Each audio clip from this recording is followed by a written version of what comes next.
So again, I always give you guys the homework solutions, and I'm putting it here just because it's more convenient for you guys. All right. So again, I hope a little bit of review in the beginning helped with what we're doing here. Let me see what that might be.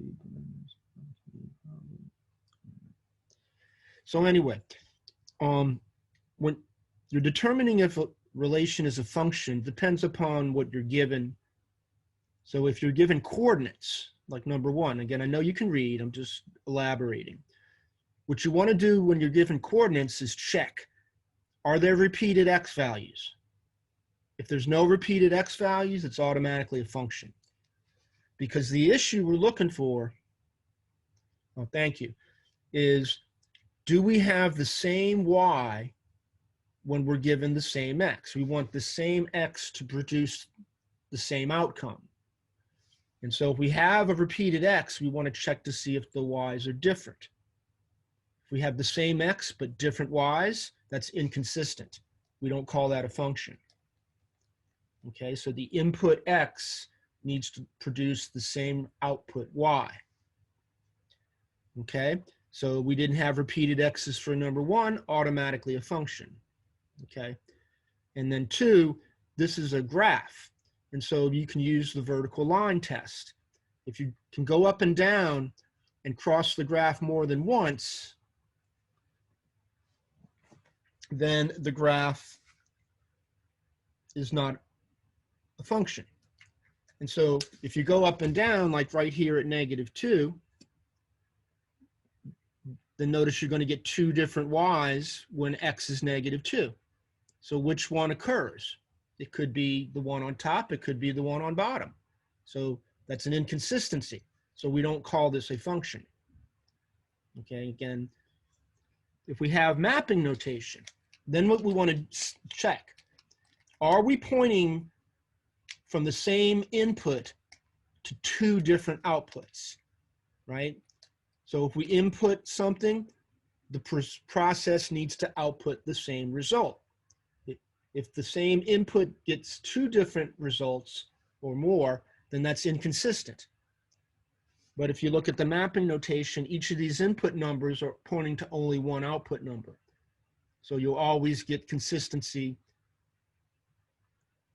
The issue you're looking for is if you're pointing to two different outputs from the same input. Well, it could be two or more, but that's the issue we want to avoid. That didn't happen, so this is a function. Okay, and then here they gave you a equation, which basically means the rule equals y. And independent and dependent. Independent means your input, so the x was independent. Dependent means you get the results from a rule. So the y is dependent. The y is going to depend upon what numbers you put in for x. Okay, and if verbally the x was the hours and the y would be the result of this rule, which creates the money. All right, so now domain and range. Well, domain is going to be based upon the x's we would use.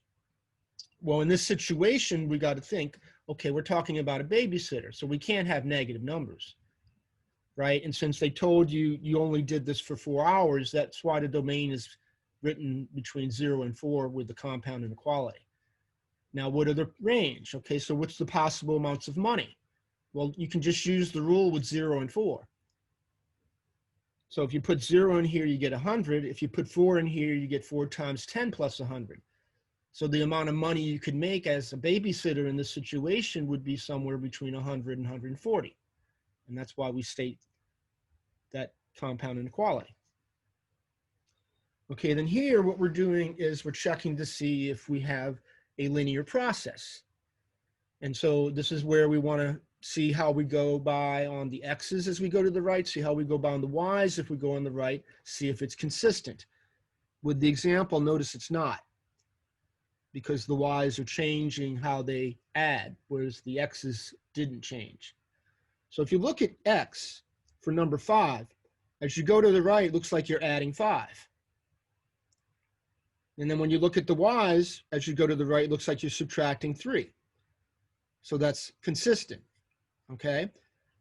So you can consistently do that process and keep going to the right if you want. You can create new numbers here if you wanted. So you could have plus 5 to the 17 minus 3 to the 7.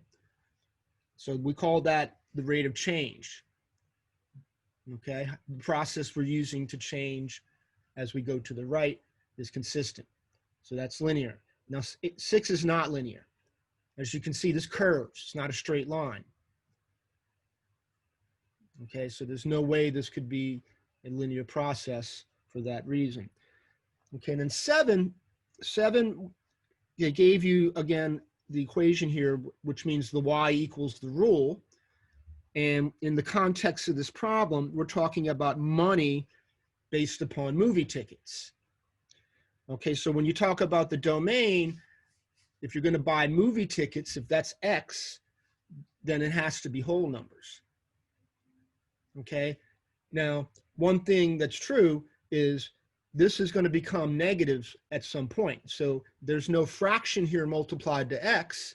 So you could go 0, 1, 2, 3, 4, 5, 6, 7, 8, 9, and so forth.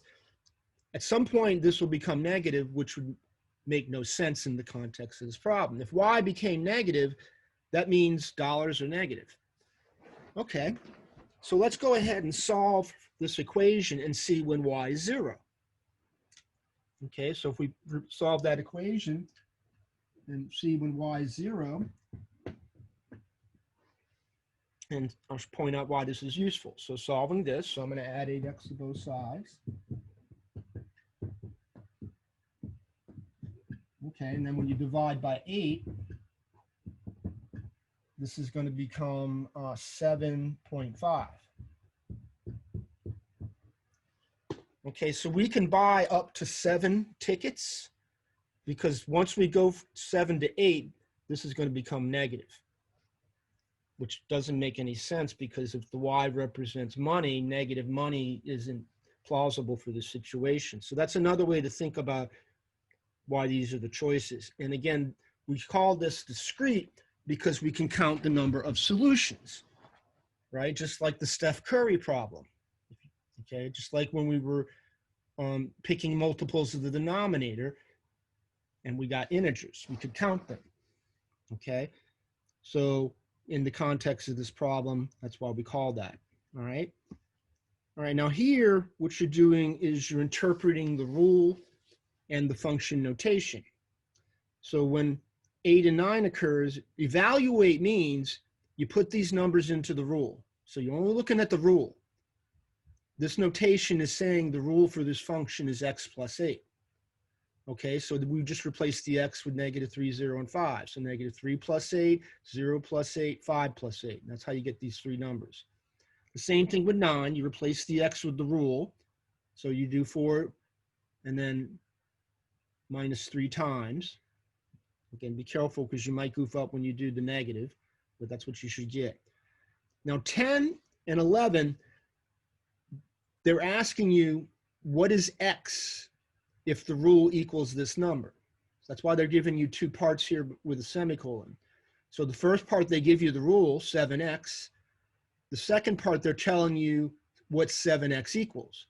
So 7x equals 49, solve that. Same thing for 11. The first part, they give you the rule. The second part, they tell you what the rule equals. So you solve -5x minus 1 equals 19. Okay, so that's what that means again. Now, if you're having trouble with graphing, that's okay right now. We're going to start working more on that next week. So you could just sketch what the graph looks like, even at a minimum, that's okay. So if you look at 12, you can see it's in slope-intercept form. This is a linear process. The rule equals a linear process. The slope's -2. The y-intercept's -3. So you could just put a dot on the y-axis at -3 and then just draw a negative slope line, just to give people the idea of what it kind of looks like. That's okay. That's fine. Same thing with 13. So you have a linear rule. So the slope equals 2/3. The y-intercept is 4. So you can just put a dot on the y-axis at 4 and then just draw a positive slope line through that. That would be okay. Because again, a lot of times we just use graphs to get like a basic picture. Okay, now here what you're doing is finding the x and y intercepts. Notice what you do. You replace the y with 0, you solve the equation for x. Then you replace the x with 0, you solve the equation for y.